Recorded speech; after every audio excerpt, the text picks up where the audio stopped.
Ang pag-uusapan po natin ngayon ay malapit sa puso ng bawat isa sa atin dahil tayo pong lahat ay mayroong pamilya. Tanungin mo mga katabi mo, may pamilya ka? O baka naman ano yan, ang tawag mo doon, para lang bula na biglang sumulpot, di ba? So lahat ho tayo ay mayroong pamilya. And iba-iba ang istorya ng pamilya natin. At sa kasalukuyan ay maaaring iba-iba rin ang mga nararanasan natin bilang isang pamilya o yung pamilya, physical na pamilya na meron po tayo. Sino dito, marami kang pangarap para sa pamilya mo? Meron na bang mga natupad sa mga pangarap na yon? Sino dito ang nangarap habang naglalaba ang nanay mo, nabanggit mo sa kanya na, Nay, ang pangarap ko pag ako nagkatrabaho, hindi ka na maglalaba. Dahil ibibili na kita ng automatic washing machine. Para naglaba din. Hindi, sasampay na lang yun eh. Diba? O kaya, nangarap ka, Nay, pag ako nakapagtrabaho, lumaki na ang sweldo ko, ipagtatayo kita ng, hindi ng, ng monumento. Okay? Ipapatayo kita ng bahay, up and down, or condominium. Mga magulang, sino na pangakuan ng ganyan? Pagpapatayo kayo ng bahay. Wow, okay. Talagang yung mga magulang parang inspired pa pag naaalala yun. Hanggat merong hininga, hindi nawawala ng pag-asa. Say amen. Amen. Diba na marami rin na nangako or parang na-envision mo o ikaw, magulang, sabi mo sa mga anak mo, alam mo anak, ang pangarap ko pag nakapagtapos na kayo ng pag-aaral, minsan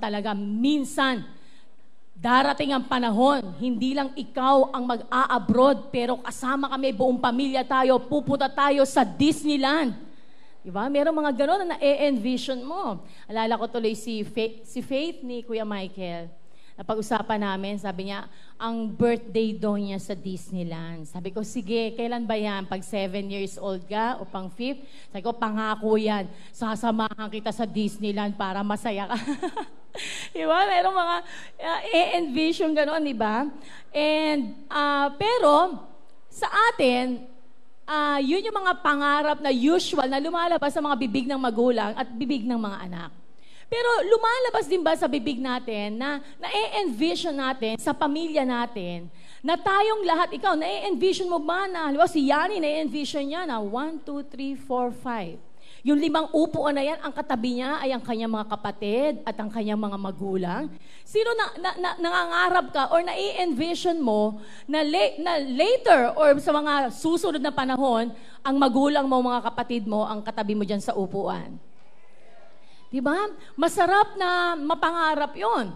And sabi nga, hindi lang katabi sa upuan, pero masarap na mapangarap na ang pamilya mo ay kasama mong naglilingkod sa Panginoon. Tama ba?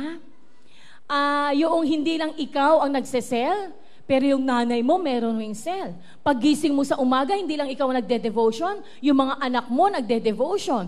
O kaya salitan kayo, o Nay, meron kaming sale. Ano ba sale nyo? Monday. O kami, Wednesday, ha? O teka, may practice ako. O teka, anak, may practice din ako eh. O sino maglalaba? O sabay na tayo maglaba, Nay. Linggo na lang. Hindi tayo mag-church. Hindi, loko lang. Yung church pala, hindi.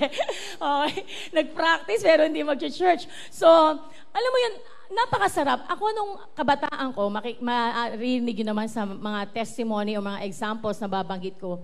Isa yan talaga sa mga nilagay na pangarap sa puso ko nung ako ay kabataan. Pero matanong ko ang bawat isa sa atin, what is our vision? Our vision is win souls and make disciples. So yan, huwag niyong kakalimutan yan. Sabi mo sa katabi mo, alam mo ba vision mo? O sagutin nyo, win souls and make disciples. Therefore, our vision for our families is to win them and make them disciples. Tama ba? Kasi sabi nga nun, go and make disciples of all nations. Pag sinabing of all nations, yung pamilya natin ay kasama doon. So if that is our vision, to win and make disciples, our vision, our mission is to win our families and make them to become disciples, okay? And right now, sabi nga, our topic ngayong umaga na i-flash na kanina is about my family, my vision. Okay? O Parang mas bagay, my mission eh. Pero okay na rin dahil vision pinag-uusapan eh. My family, my vision. Sabi mo nga sa sarili mo, my family, my vision. Dapat kasama yan sa mga nakikita mo sa hinaharap kung ano ang gusto mong mangyari sa bawat pamilya na meron tayo. Okay, gusto kong basahin ang Acts chapter 1 verse 8. Sabi po sa mga gawa, 8, subalit, tatanggap kayo ng kapangyarihan pagbaba sa inyo ng Espiritu Santo at kayo'y magiging mga saksi ko sa Jerusalem, sa buong Judea, sa Samaria at hanggang sa dulo ng daigdig. Saglit po tayong manalangin. Panginoon, dinededicate po namin sa inyo ang umagang ito, ang araw na ito. Kumilos ka, Panginoon, sa aming kalagitnaan. Buksan ang aming mga puso at isipan. At habang pinag-aaralan po namin ang plano mo, ang pangarap mo, ang mga bagay na nakikita mo sa aming mga pamilya, naniniwala po kami, Panginoon, na meron po kayong gagawin sa bawat pamilya, Lord, ng inyong pong mga anak na nandirito ngayon. Marami pong salamat. All these things we ask, O Lord, in Jesus' name we pray. Amen. Amen. Amen. Okay, sabi diyan, ikaw daw ay magiging saksi sa Jerusalem, sa Judea at sa Samaria. Meron po ba diyan, Ate? Okay, alright. Consider it done. Sabi ni Ate Ira, gusto ko ng map. Sabi niya, okay, Pastora, consider it done. Yan. Dapat pala hindi ko na tinanong. Parang wala akong pananampalataya doon sa consider it done. Okay, pa-flash ni Ate Ira, yung Jerusalem, Judea, and Samaria. Para medyo parang layo pala, no? So, yun, di pa tapos eh. Ang Jerusalem, yun. Ang Jerusalem, andun po. Ayun, nakikita ho natin. Mariit lang po. Yan po ay ang bayan ng Panginoong Jesus at medyo praise the Lord, nakatungtong po kami dyan at nakita po namin ang Jerusalem. And ang sumunod ay ang Judea. Ang Judea ay medyo kapit-bahay ng Jerusalem, nandoon lang pero mas malaki siya. Pero after nun is Samaria, nandun sa bandang taas at mas malaki yung Samaria. Pero alam niyo ba na merong history, pangyayari sa nakaraan, na ang mga Hudyo ay ayaw na hindi sila nakikipag-ugnayan sa mga taga-Samaria. Ang gagawin nga, kita nyo, malapit lang, no? Ang gagawin niya kung pupunta ng Jerusalem or ng Judea, hindi sila dadaan sa Samaria. Talagang iikutin nila yon para lang hindi sila makadaan sa Samaria. So kung naaalala nyo yung woman at the well, na nagulat yung babae, bakit siya kinakausap ng Panginoong Jesus? Bawal sa kanila yun. Hindi ganun ang culture nila. Dahil ang nakagisnan nilang culture ay talaga medyo iwas sila sa isa't isa. Ngayon, ano ang kahulugan? Bakit binanggit ni Apostle Paul na ikaw ay magiging saksi sa Jerusalem, sa Judea, and Samaria? Alam niyo ba, merong mga nag-aaral ng salita ng Diyos, ang sinasabi nila, ang Jerusalem daw ay ang pamilya natin. Dahil doon nakatira ang pamilya ni Jesus. Ang Judea daw, na ito naman ay malapit din sa puso niya dahil hindi katulad ng Samaria, sabi ang Judea ay ang ating mga kaibigan, our friends and our community. Ang Samaria naman, na talagang malayo sa puso ng mga Hudyo, ito daw ay mga strangers or people that you don't want. Okay? Ito yung mga estranghero sa'yo. O ito yung mga tao na kakilala mo, pero hindi mo gusto. Meron naman talagang ganun tayong minsan damdamin, na hindi mo masyadong gusto yung tao na yon. Pero ganun pa man, ang sabi ng Panginoon, ikaw ay saksi ko sa Jerusalem, sa Judea, at Samaria. Katulad ng sinabi sa Matthew 28:19-20, talagang, therefore, go and make disciples of all nations. Dito ginawang specific, pero pag-aaralan lang natin is our Jerusalem. Okay, sabi mo, my Jerusalem. And that is our family. Kung meron man akong gustong tandaan ng bawat isa sa atin about my family, my vision, number 1, you are a witness for your family. Ikaw ay isang saksi. Katulad ng isang saksi o isang witness sa isang courtroom o sa isang krimen, pag hindi ka nagsalita, nakakakonsensya yon, tama po ba?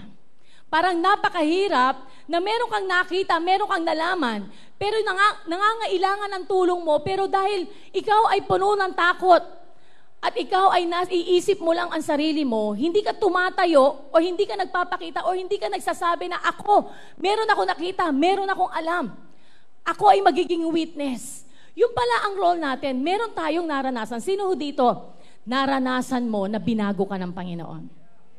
Sino dito, naranasan mo na meron kang mga pagpapalang natatamasa ngayon sa mga panahong ito na ikaw ay kumilala sa Panginoon?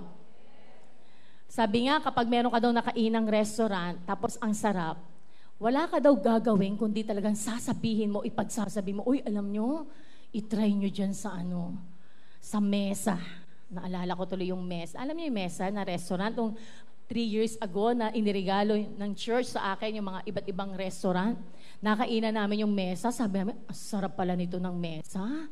At talagang ipinagmalaki ko dahil na-order namin doon yung 3 klase ng laing. May nakakain na ba sa mesa? Mesa talaga, restaurant, hindi yung... Alam ko lahat tayo kumakain sa mesa, okay? Baka bigla may magtaas sa akin, ako, pastoral, excited, nakakain talaga ako sa mesa, hindi sa sahig, di ba? Yung mesa na restaurant, yung Filipino foods, lutong bahay, pag umorder ka ng laing, may parang lagyanan na tray, tapos maliliit na lagyanan, 3. Tapos, laing na tuyo, laing na maraming sarsa, maraming gata, naku, magugutom kayo dito, at laing na, ano ba yon? Malutong-lutong.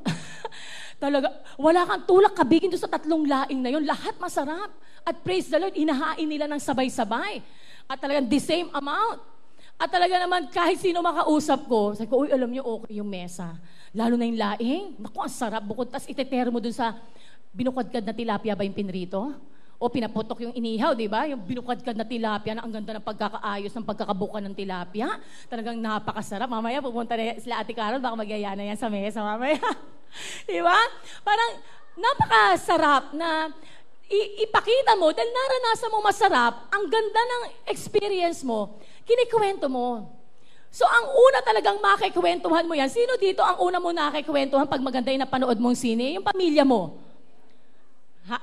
Oo nga, tama yun. Unang-una, ang Jerusalem mo, yung kasama mong nanonood. Bakit daw kapag nanonood ng sine, ang nagkikwentuhan, sila na nga nakapanood, sila pa nagkikwentuhan.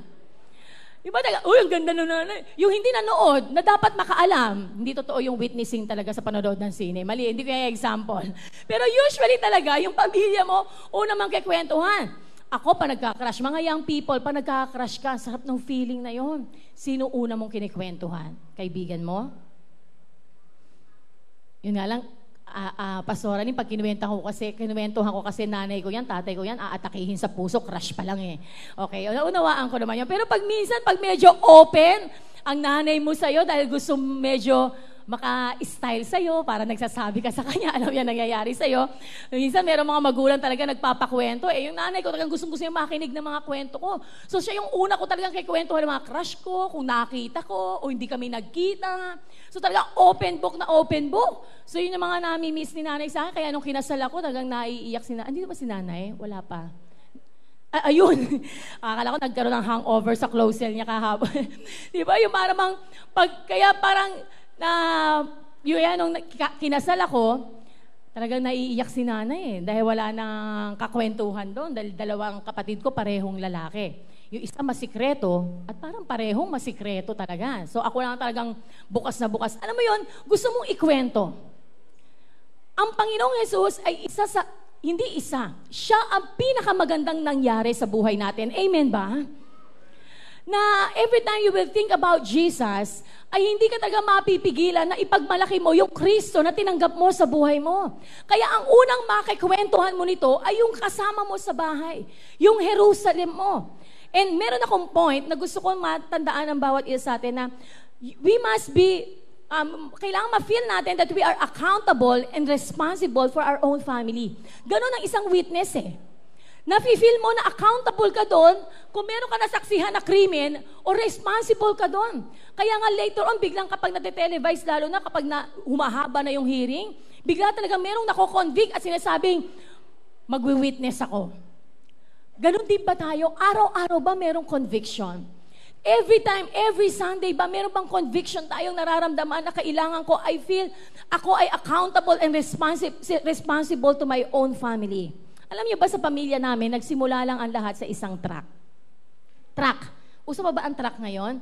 Yung babasahin na maliit, na nandoon yung salvation. At papakita doon yung 5 or 4 yung 4 spiritual laws. Alam niyo ba yung uncle ko, naglalakad lang sa isang kalye, merong binigyan ng truck, tinapon. Kaya wag kayong malulungkot kapag may binigyan ka ng trucks, tapos tinapon, o yung calling card mo tinapon, kasi merong pupulot nun. So kaya kami mga naging pastora at mga naging Christian na family namin, dahil sa isang truck na tinapon, yung trucks na tinapon, parang mali, walang S, trucks na tinapon. And then, pinulot ng uncle ko, at yung uncle ko mahiling mag-aral kasi yun. So, binasa niya ng binasa, hanggang nasumpo yung sarili niya na talagang, yung panalangin doon ay kanyang ginawa at tinanggap niya ang Panginoon. Siya ang unang naging Christian. Siyam po silang magkakapatid.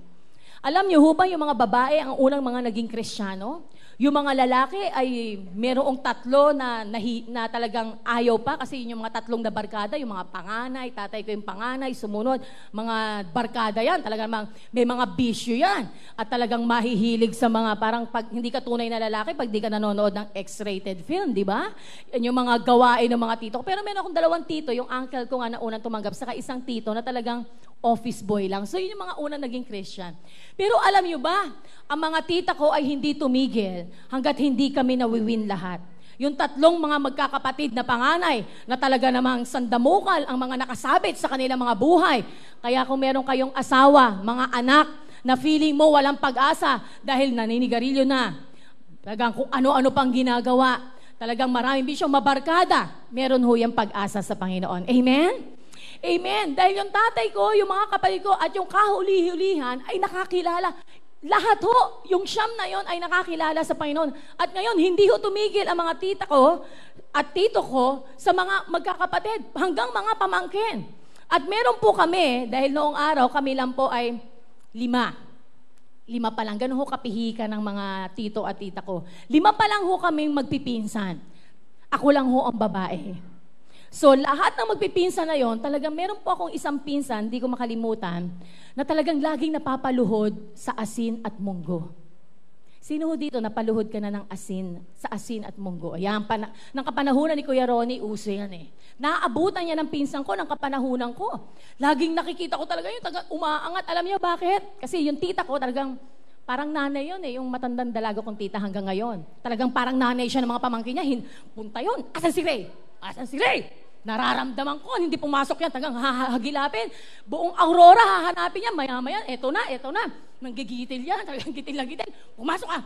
Tapos ako naman, syempre ako ang only girl and pinaka-good girl. Ako ang paborito ng panahon na yun. Talagang luhod! Pero nasasaksihan ko yun, talagang nakahawak sa double deck. Tapos maya-maya, inaangat talaga, 1 oras. Nakita ko, umaangat. Pag inangat mo, umangat yung puwet mo, inangat mo ang tuhod mo, talagang may hagupit ka parang sinturon. Babae yun, ay, nang nagdidisiplina. Hindi na umi-entra yung mga uncle ko, ha? Pero matindi yung uncle. Talagang, hindi lang lamat ang hataw mo, pero talagang bumabaon yung sinturon sa'yo. Kaya mga tita ko nalang pinagbibigyan. Kaya may mga lahi kasing Kastila talaga eh. So mga Muñoz kami. So talagang nanginginig talaga kasi inaangat eh. Tapos pag naranasan niya na mix, asin at munggo, minsan minix pa yon. Alam niyo ba bakit? Paano laging nagsasakla yung pinsan ko? Maya-maya, hindi ko makalimutan to. Lin, samahan mo ako. Sabi ng tita ko uli, kanang kamay pa ako eh. Samahan mo ako, Lin. Yung pinsan mo, narinig ko, hindi daw umuwi ng bahay. Hinahanap namin. Kinatok ng tita ko yung mga kapitbahay. Nasa kapitbahay lang doon. Bading yung kasama. Sabi ko, parang takot na ako. Sabi niya, di kumatok. Talagang pagbukas ng pintuan ng maliit na bintana, lumabas yung pinsan ko. Kasama nga yung bading. Talagang wala pa akong umuwang noon. Ang bastang alam ko lang, kasalanan, hindi umuwi ng bahay. Pero yung tita ko, talagang, alam mo, lahat kami pinaglalaban talaga ng mga tita ko. Talagang yung, alam niyo, praise the Lord. Kala ko walang pag-asa na yung pinsan kong si Ray. One time, namatay yung asawa niya. Meron siyang 4 na babaeng anak. Sabi ko, Lord, bakit babae ang anak niya? Playboy kasi yun eh. Sabi ko, sana naman po, wag po yung naiisip ko. Bakit puro babae ang anak niya? Alam niyo ba, nagulat ako nung pumunta kami sa Burol. Siya pala ngayon ay assistant ng pastor nila. Hindi assistant na associate pastor, driver ng pastor. At talagang yung doon sa burol ng kanyang asawa, ay talagang full support. Halos di kami kumilos, parang tayo po. Halos hindi kumikilos ang relative. Talagang full support, lahat yung buong church ang sumusuporta sa kanya. Sabihin mo sa katabi mo kung nanay yan, at yung merong kapatid na pasaway, sabihin mo may pag-asa. Meron pa akong isa. Alam niyo ba, hindi lang umabot sa aming magpipinsan, meron kaming pinsan sa pinsan. Alam niyo ho yun? Pinsan sa pinsan. Mga ano rin yan, ito yung magbabarkada, si Ray, si Victor. Ang mga tita ko talagang lahat pa kami papadala sa summer youth camp. Ito talagang maloko rin, mga magkabarkada. Iisa lang naman sila ng ginagawa. Nagulat ako isang araw, nagkita kami somewhere. Sabi, siga yun Lynn. Sabi ko, kuya, kami pastor na ako. Pastor ka? Sabi ko, ilan ang anak, Dad? 12. 11. Ito lang ako nagulat. Mukhang hindi pa talagang naniniwala siya natural blessing. Imagine mo yun, sabi niya, 11 na nga anak ko sa katunayan At nung nakita ko yung 11 na anak sa Facebook, grabe parang hindi sila 11. Lahat sila maayos, ang gagara ng suot. Tapos pastor siya. Ilang summer youth camp ang inatin na nun. At dumating sa point, hindi naman natin hinarvest. Pero pag merong naitanim sa puso ng pamilya natin, kahit iba ang mag-harvest, pero magugulat ka, talagang ibang klase pa pag tinawag sila ng Panginoon. Amen? Pwedeng palapakan natin ang Lord. Number 2, so we are a witness for our family. Walang ibang tinawag kundi tayo. Number 2, you are to keep your testimony. Ito na. Number 1, care for them. Paano mo maaalagaan ang testimony mo? Ipakita mo that you care for your family. 1 Timothy 5 verse 8. Ang sino mang hindi kumakalinga sa kanyang mga kamag-anak, lalo na sa mga kabilang sa kanyang pamilya, ay tumatalikod sa pananampalataya at mas masama pa kaysa sa isang hindi mananampalataya. Bilang mga anak ng Diyos, okay, iisa-isahin ko show you care. Young people, show you care. Mga kabataan, mga radicals, ipakita po natin that we care for our family. Huwag naman yung lagi kang wala sa bahay. Mga radicals, titigan nyo yung aking katabi nyong radical. Lagi ka bang wala sa bahay? Baka naman, kami po ay natutuwang nandirito kayo sa church, pero wag naman Monday to Friday, nandirito po kayo sa church. At alas 10 na ho ng gabi, nandirito pa rin sa church. Okay? Wag laging wala. Minsan ka na nga lang nasa bahay, tapos baka ang eksena pa, lagi ka pang nanonood ng TV. Yun. Minsan na nga lang nasa bahay, tapos ang eksena pa, lagi nakataas ang paa, tapos nanonood ng TV. Young people, make sure na meron tayong part. Alam mo, sa totoo lang, kahit nagagalit yung magulang natin, ngayon na umuwi, lagi na lang church. Pero actually talagang masayang puso nila nasa church tayo. Minsan lang talaga medyo nawawala sa wisyo yung mga sinasabi kapag sila ay feeling hindi natutulungan. Alam niyo, ang pakinabang na lang, ito lagi yung sinasabi sa Nengs ba to, yung mga spice group noon sa PUP. Sabi niyo, alam niyo, ngayon ko lang nare-realize, kaya pala nagagalit ang mga magulang. Kasi ang sarap pala sa pakiramdam, lalo na yung mga anak mo pag bigla mo nautosan na, Josh, pakiabot nga yung baso. Naku, parang na-enjoy mo yun Sabi mo, anak, pakihugasan mo naman yung plato. Yan, parang heaven talaga. Pag nakakapaghugas na ng plato, ang sarap. Imagine mo nakaka-graduate ka sa paghugas ng plato. Alam nyo, sabi ko dun sa mga, I think, isa sa mga naturuan ko nito, alam nyo, kasi minsan daw reklamo nila, hindi si Karen yun. Nakasuman. Sino kaya yun? Okay? Ang reklamo nila, sabi nila, kasi naman po, alam niyo po yun, ang lapit-lapit na nung baso, sabihin pa ni nanay, anak, pakiabot naman yung baso, abot-abot na naman niya. Alam niyo, ine-enjoy lang ng mga magulang, yung time na napapakinabangan tayo, kasi grabe yung hirap, na talagang pag brown out, ay pinapaypayan ka lang, na-imagine ba nagpapaypay kayo ng 4 hours? Guys, sinong magulang nakaranas yan? 4 hours ka nagpapaypay. Grabe talaga, mapapakanta ka ng ng isilang ka sa mundong ito. Grabe talaga. At naranasan nyo na ba na mag-commute? Na bit-bit mo yung anak mo dito at meron kang 3 bag. Ayan, naranasan ko yan halos araw-araw. Nag-o-opisina ako dito. 1-year-old si Ace at ang bit-bit ko halos ma-out of balance ka talaga. Lahat ng lalaki umaalalay na sa'yo. Diba? At pagbaba mo halos masubsub ka pa dahil di ka naman makahawak. Ang hahawakan mo, anak mo. Diba? At yung mga hirap na yun, naranasan niyo ba humarap ng taxi? Tapos sinakay ka, doon po sa Tanyag, tapos umuulan. Tapos sabi niya, ay hindi, dapat ganito bayad ko, 180. Grabe naman kayo, 120 lang eh. Ay, bumaba na lang po kayo. Grabe, parang walang puso. Ang dami kong bit-bit, may anak ako. Tapos, ayaw akong isakay, umaambon, binaba ako ng taxi driver. Para talagang mag-church ako noon eh. Talagang wala akong magawa kundi patawarin siya. Alam mo yung maraming moments ang mga magulang natin, lalo na pag may sakit ka, na talagang kaya nung nakikita niyang nauutusan kayang mag-abot ng baso, nakikita niyang pwede ka nang maglaba, habang naglalaba ka, panay panghagis ng mga damit, style yan ng nanay ko noon eh. Pag minsan lang kasi ako maglaba, parang lagi nagdadagdag. Dagdag.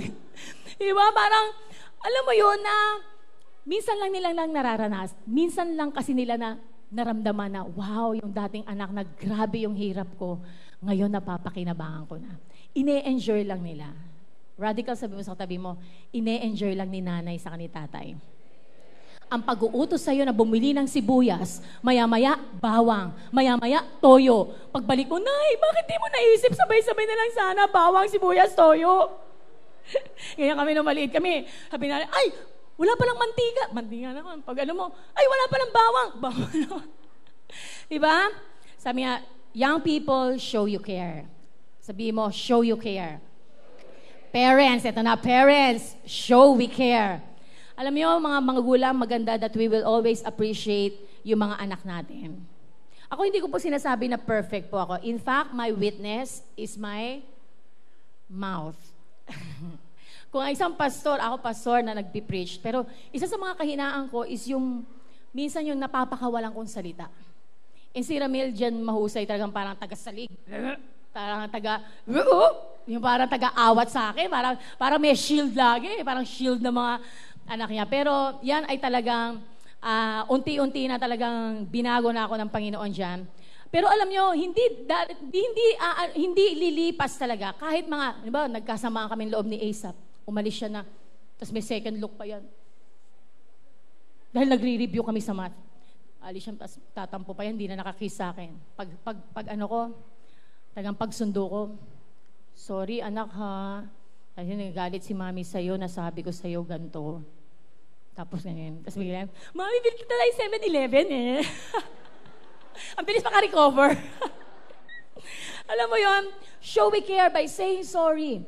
And parents, do not provoke our children into anger. Wag natin silang gagalitin. Alam mo, nauunawaan ko na talagang minsan, hindi mo maano yung line na nagmamahal ka at nagagalit ka kapag gusto mo silang ituwid. Pero make sure na kapag nagagalit ka na sa kanila, at personal na yung galit mo, pag nakikita mo yung mukha, parang gusto mong kutusan, gusto mong paluin, gusto mong sinturonin. Ibig sabihin nun, galit ka doon sa anak mo. So, didiscipline mo yung sarili mo na hindi. Ang iisipin mo yung ginawa niya. Doon ka magagalit sa ginawa niya. At kaya pag dinidisiplina mo siya, ay madidisiplina mo na talagang merong pagmamahal. At hindi ka kung saan-saan tatamaan.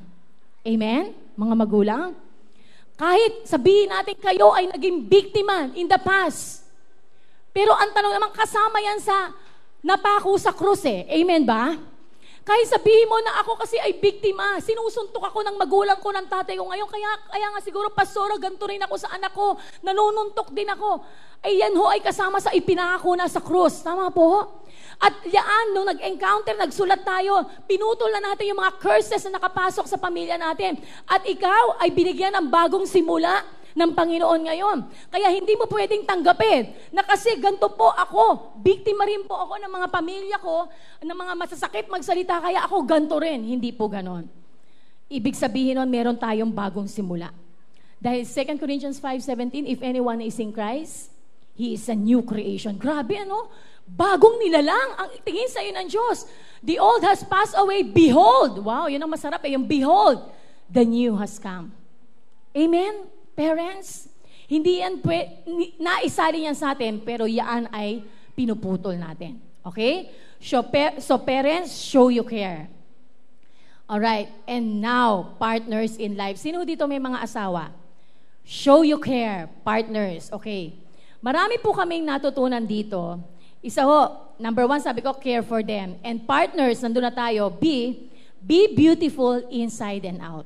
Meron po akong babasahin, may kakaugnayan po to sa mga asawa. 1 Peter chapter 3 verses 1 to 6. Kayo namang mga babae, pasakop kayo sa inyong asawa. At kung mayroon sa kanila na hindi pa naniniwala sa salita ng Diyos, mahihikayat din silang sumampalataya dahil sa inyong magandang asal. Kahit hindi na kayo magpaliwanag pa sa kanila, praise the Lord. Basta pala maganda ang puso ng isang babae. Kahit hindi mananampalataya ang isang lalaki. Dahil sa kagandahang asal na meron ka, kahit hindi ka daw magsalita. Sabi ng mga babae, pwede ba yun? Hindi ako magsasalita. Kahit hindi ka daw magsalita patungkol sa Panginoon, ang iyo daw asawang lalaki ay makakakilala sa Kanya. At ang sabi dito, sa halip, pagyamanin ninyo ang kagandahang nakatago sa puso. Tingnan niyo yung word, kagandahang nakatago sa puso. Ibig sabihin, may nakatagong kagandahan sa puso. Hindi wala. Nandiyan lang yung kagandahang loob sa puso nating mga babae. At ang sabi dito, ang kagandahang walang kupas na likha ng maamo at mapayapang diwa. Na lubhang mahalaga sa mata ng Diyos. Imagine, women, partners na mga asawang babae, ang pagiging mahinahon pala. At ang sabi dito, mapayapa at maamo na diwa or kalooban ay lubhang napakahalaga sa mata ng Diyos. Hindi ho sinabi ito, mga kabitenya, dahil kayo ay talaga mga matatapang na babae. Talagang kayo ay meron ng excuse na kayo dito sa verse na ito. Pwede na kayong hindi maging mahinahon. Oy mga Batanggenyo, mga alae, kayo ay talagang matapang, humahawak ng tabak. Okay na kayong hindi maging mahinahon. Pero ang sabi po dito, mahalaga sa mata ng Diyos. Iyan ang kagandahang ipinakita ng mga banal na babaeng umasa sa Diyos noong una pang panahon. Sila'y nagpasakop sa kanilang mga asawa tulad ni Sarah. Sinunod niya at tinawag na Panginoon ang asawa niyang si Abraham. Kayo rin ay magpapabilang sa kanyang mga anak kung matuwid ang inyong mga gawa at kung wala kayong anumang kinakatakutan. Alam niyo ho, mga asawang babae, at karamihan po ay mga asawang babae nandito at wala ang kanilang mga asawang lalaki at kasalukuyang ipinapanalangin. Alam niyo ho, sabing gano'n, ang pagiging mahinahon at mga young people, later on, magiging ganito kayo. Ang pagiging mahinahon pala at talagang lagi nag-aawat ng sarili at merong kagandahang loob ay talagang makakapagpabago or madadala natin ang ating mga asawa sa Panginoon. Sabihin ng mga lalaki, say Amen.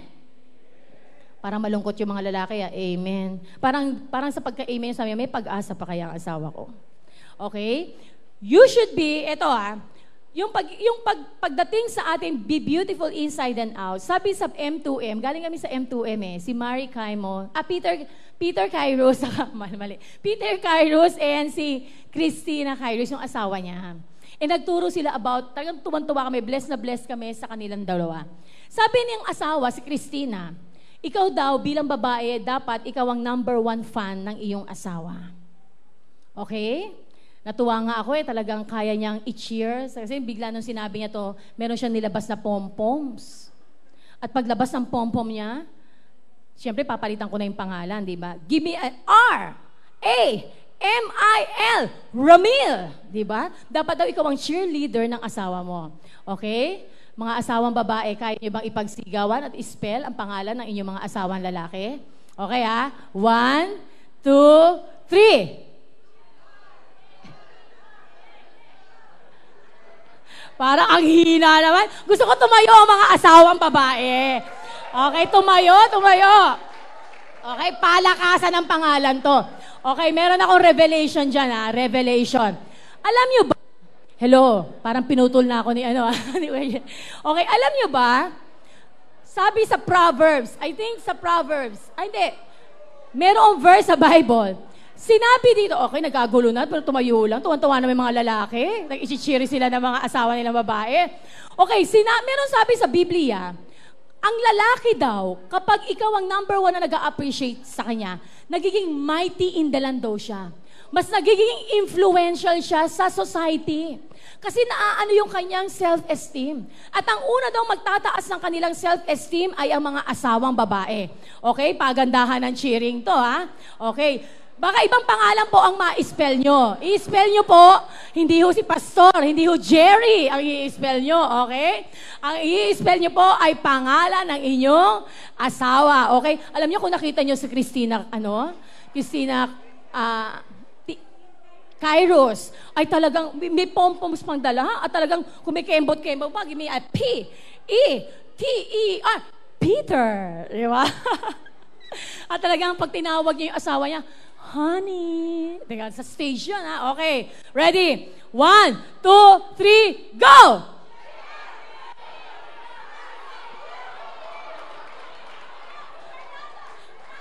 Oh!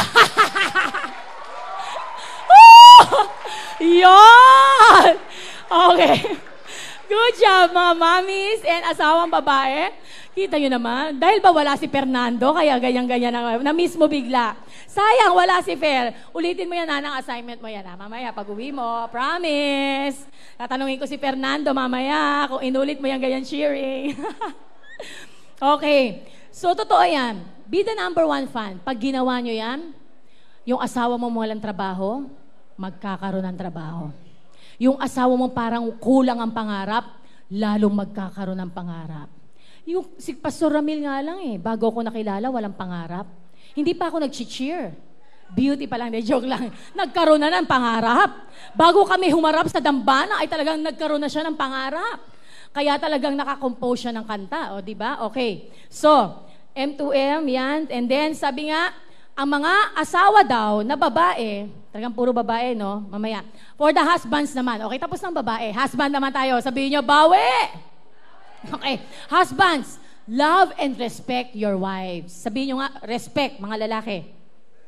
Okay, it means, natutunan ko rin sa M2M, it means listening to your wife 100%. Ang mga asawa daw babae mahilig magkwento. Ang problema sa mga lalaki, marami daw ginagawa at laging focus pag may ginagawa. Pag nag-welding si Kuya Dido, talagang nagwe-welding niya, wag mong kikwentuhan. Pag nagko-computer si Pastor Ramil, talagang wag mong kikwentuhan. Nagpe-Facebook siya. Di ba? Ay, ako si Daddy. Madalas kasi ako, dahil ako nagbubukas ng FB, madalas ako pa nagbubukas si Ramil, lagi ako nakisilip, nakikitingin na lang ako. Eh yung friends naman niya, minsan naman, iba, common naman, no? Sabi niya, gagawin biglang isasarado. Oh, parang ayaw nakasilip ako doon sa FB niya. Parang naasiwa ata siya, meron nakatingin. Wala naman siyang sikreto, no? For sure naman yon. Amen ba, Dad? Amen. Ayaw lang yun na parang merong mukhang nakasilip doon. Para naman kasi may iPad ako, ba't di ako magbukas ng FB ko, no? Anyway, sabi nga, listen. Kasi nga, 100%, paano mo naman mawiwi ng asawa mo kung ikaw mismo hindi mo mapakita yung love and respect? Hindi mo mapakinggan. Yung pag kinausap mo, gano'n? Bale, okay lang yan. Umiiyak yung asawa mo, todo ang iyak. Alam mo bang inaway ako nung kaibigan ko to niya?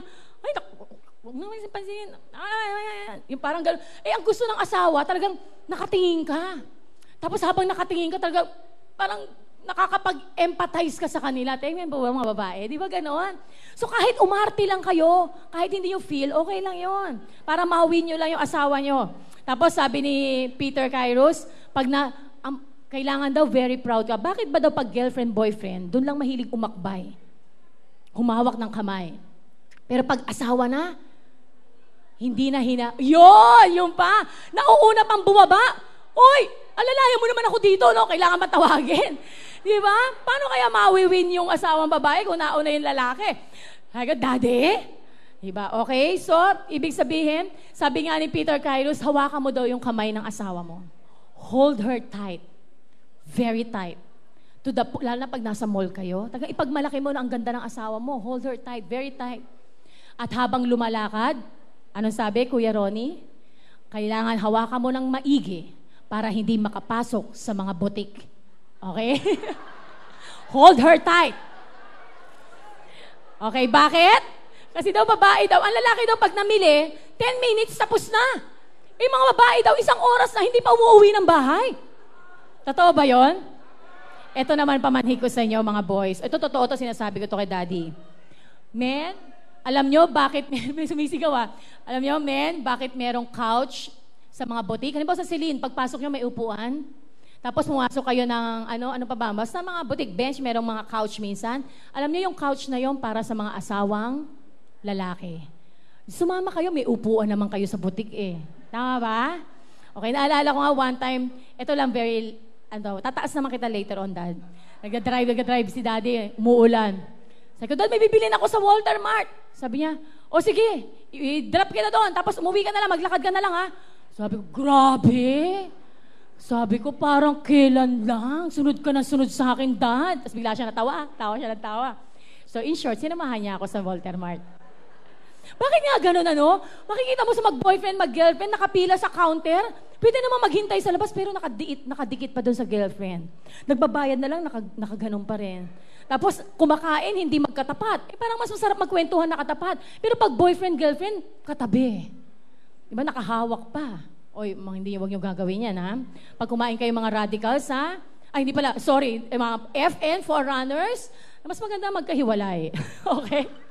Magkahiwalay. So, husbands and wives, sabi nga sa 1 Corinthians 7:16, anong malay ninyo, mga babae, baka kayo ang maging kasangkapan sa ikaliligtas ng inyong asawa.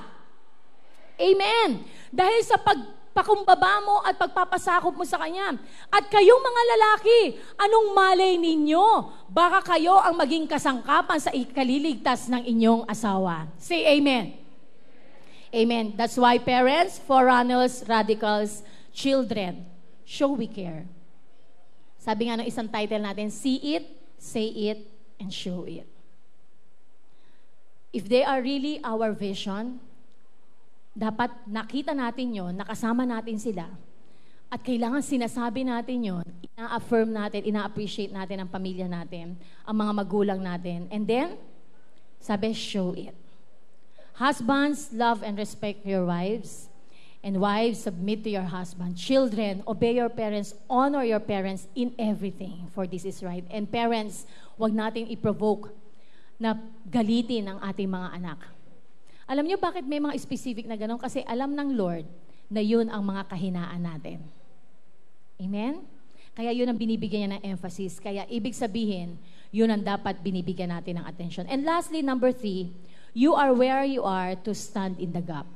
Nandiyan ka sa pamilya mo para tumayo ka in behalf of them. Anong ibig sabihin to stand in the gap? Be an intercessor for your family. And this is where I will close dahil 40 minutes na. Naalala ko noon si tatay, dahil nga po, isa siya sa mga huli na nakakilala sa Panginoon. Dahil si tatay po ay talagang, marami siyang mga worldly habits. Pero mabait siyang tatay, mapagbigay, wala kang masabi sa isang tatay, talagang araw-araw may pandesal kami, araw-araw may spaghetti, champurado, pansit, halo-halo yun, tagang mamimili ka. Every morning, siya ang naghahanda noon para sa amin. Every morning, hatid sundo ako sa school. Tapos, napaka-loving, maliit kami, laging nakayapos. Pero siya talaga, pero marami siyang mga worldly things sa sarili niya, kaya nahirapan siya magbigay ng buhay niya sa Panginoon. And I will always I remember na talagang every summer youth camp, lagi kong ipagpe-pray si tatay. Kasi naiinggit ako doon sa mga kumpleto yung magulang na nasa church eh. Lagi kong ipagpe-pray. Pero feeling ko no, parang makakilala kaya si tatay, kaya niya kayang ibigay ang buhay niya sa Lord. Ang dami niyang mga worldly things sa sarili niya. And then, nagulat na lang ako, sama yun sa pinagpe-pray ko. And then, siguro isa sa mga naka-challenge sa kanya is my life testimony. Nakita niya na talagang hindi ako napariwara. Nakita niya yung pinuntahan kong church ay talagang naging pamilya ko. At higit sa lahat, hindi ko makalimutan nung one time, October ata yun, pumunta ako ng Brunei kasi yung tatay ko mahilig yung mamasyal. Yun ang gustong-gusto niya, pumapasyal. Yun ang pangarap niya, makapunta sa iba't ibang lugar, mag-dive. Kahit Rojas Boulevard, pinapatos nyo, nagda-dive yun. Kasama kaming dalawang magkapatid, nandun kami sa mga bato na patong-patong, nag-iihaw kami ng mga nakukuha niyang isda. Yun ang pasyalan namin eh. Mahilig siya sa outing, out of town. Kasi driver yun eh. And then, sabi niya, one time umalis ako, meron akong, anong tawag doon yung bag na stroller. Dadadid mo ako sa church. Bakit? Saan punta? Sa Brunei. Wow! Brunei. Parang mga siya, makakaipunta ako ng ibang bansa. Tapos, the following week, paghatid ako ulit, may bag uli ako. Hindi the following week. Last week, October, the same month. Sabi niya, saan punta mo? Sa Greece, tay.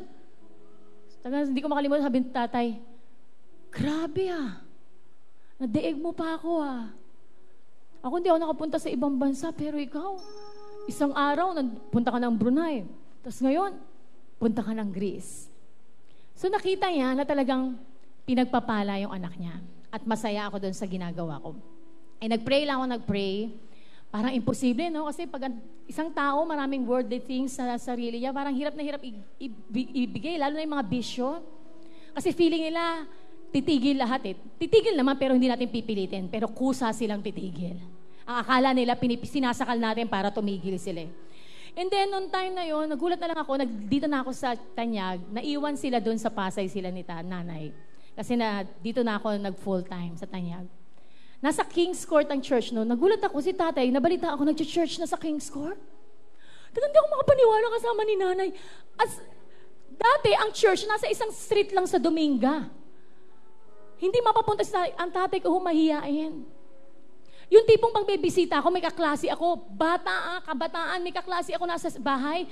Nakita ni tatay, Tapos biglang urong yan.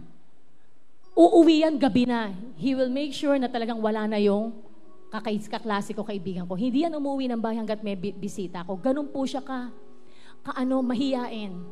Kaya nagulat ako, kaya na nag-church si tatay, nasa Makati pa, nasa building pa, King's Court. Doon pa siya nag-church. Hindi siya nahiya.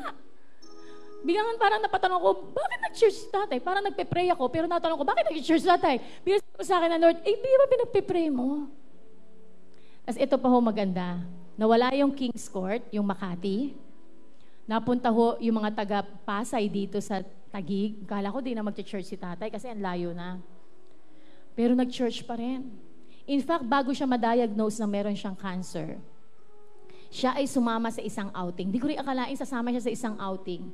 Di ko makalimutan yun, nasa isang jeep kami. Tapos tinitingnan ko si tatay ko, grabe, totoo ba to? Kasama ko na si tatay sa mga baptismal. Dati, pag mga baptismal outing ng church, wala kang tatay Tapos may mga churchmate mo lang, merong mga tatay. Tapos nakakita ko, kasama na si tatay, pero maputla na siya noon. Tapos nag-decide siya, nagpa-water baptism. After ng water baptism, doon na siya hindi nakapag-church. Nakita niyo yung timing. Ang isa lang sinabi ng Lord sa akin, I will be faithful. Lynn. Doon sa mga panalangin ng puso mo. Right now, I have 2 brothers. Sabay-sabay kami nag-Sunday school, nag-DVBS. Yung isa, naging worship leader pa, naging backup singer, member ng worship team, yung bunso. Pero after mag-UP, na-impluwensyahan ng mga kaisipan ng mga, hindi pa ako against sa UP, some of the mga taga-UP lang naman. Ngayon, wala sa church. And yung panganay namin, pinagpe-pray pa rin. Pero naniniwala ako kung paano naging faithful ang Lord. At parang imposible na mamadala ang tatay ko sa church. At talagang tinaon ng Panginoon na bago siya magkasakit, ay talagang totally pinaglandakan niya sa buong church na ako ay disciple ng Lord. Sumunod siya sa water baptism. Ibig sabihin din, ganun din sa mga pamilya natin. Church, ipaglaban natin ang ating pamilya. Stand in the gap. Let's be an intercessor. Let's take care of them, love them. Ipakita natin, be a witness. And ang sabi natin dito kanina, keep your testimony. Mahirap gawin, lalo na parang ikaw lang ang Kristiyano, pero ipaglaban nga natin ang ating pamilya. Ipaglaban natin ang nanay natin, ang tatay natin, ang ating mga kapatid. Kasi ang plano ng Diyos, ang buong pamilya natin, ay sumamba sa Kanya at maglilingkod sa Kanya. Amen? Anybody here na gusto mo na talagang ibigay ang pamilya mo sa Panginoon? Parang hopeless ang case ng asawa mo. Hopeless ang case ng anak mo. Pero ito nga tumatayo ko sa inyong harapan, walang hopeless. Walang hindi imposible or posible. Lahat posible sa Panginoon. Amen?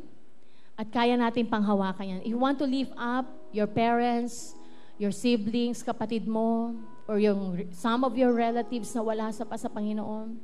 At sabi mo, Lord, my family is my vision. My vision is to see them here, right here with me, worshiping you and serving you, dancing with me. doing sales with me. Ipaglaban natin ang ating pamilya. Dahil part siya para mabuo rin ang 12 mo or 12 nung katabi mo or 12 nung nanay na nandoon sa likuran. Amen? Sino man sa atin that you want to lift up your partner in life, ang asawa mo o kaya kapatid mo, any relatives na hindi pa nakakilala sa Panginoon, let's just stand for Jesus and let's stand in the gap. Let's stand in the gap. And as we worship the Lord, let's lift them up to Jesus. Lord, my family is my vision. I see them worshiping you. I see them serving you.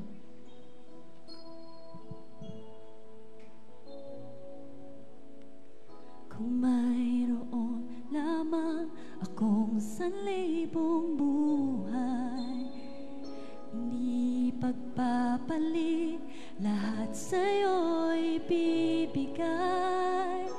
Ganon pa man sa'kin, nag-iisang taglay, ilalaan bawat saglit upang ibigin ka nang walang humpay. Gaya ng dagat na hindi napapagal sa pag-alon, puso ko ay sa'yo magmamahal sa habang panahon. Natatanging kayamanan ko, ikaw ay sambahin. Wagas na pagsintay, iyong dinggin, kalakip ng awitin. Gaya ng dagat na hindi napapagal sa pag-alon, puso ko ay sa'yo magmamahal sa habang panahon. Natatanging kayamanan ko, ikaw ay sambahin. Wagas na pagsintay, iyong dinggin, kalakip ng awitin. Lord, we are standing in behalf of our families, O God. Members, just raise up both of your hands as a gesture that you are offering your family to God. At kasama na rin yung mga pamilya na nakakilala sa Panginoon pero ngayon ay wala, hindi mo kasama or nanlalamig sa Panginoon. You can stand up and also lift up your family to God. Lord, alam ko po na natatalos mo, Panginoon, ang laman ng aming puso. Alam ko, Lord, na napapakinggan mo ang bawat panalangin, Lord, na aming binabanggit, O God, araw-araw. Alam ko rin, Panginoon, na talagang nabibilang mo ang bawat luha, Lord, na pumapatak sa aming mga mata for our families, O God. And I pray right now, O Lord, for the impossible things to happen, O God, in Jesus' name. Sa mga oras na ito, Lord, naniniwala kami na inyong pong banal na Espiritu ang siyang kumikilos at umihipo, Lord, sa aming mga magulang, sa aming mga kapatid, sa aming mga tito at tita, at sa aming mga pinsan, Lord. Lalo na sa mga miyembro ng pamilya, Lord, na nagiging sakit sa puso o yung talagang laman ng panalangin, Lord, ng buong pamilya, O God. Lord, in the name of Jesus, we claim them for you, O God. At nakikita po namin sa hinaharap, Lord, na sila, Lord, ay makakasama po namin sumasamba at naglilingkod po sa inyo, Panginoon.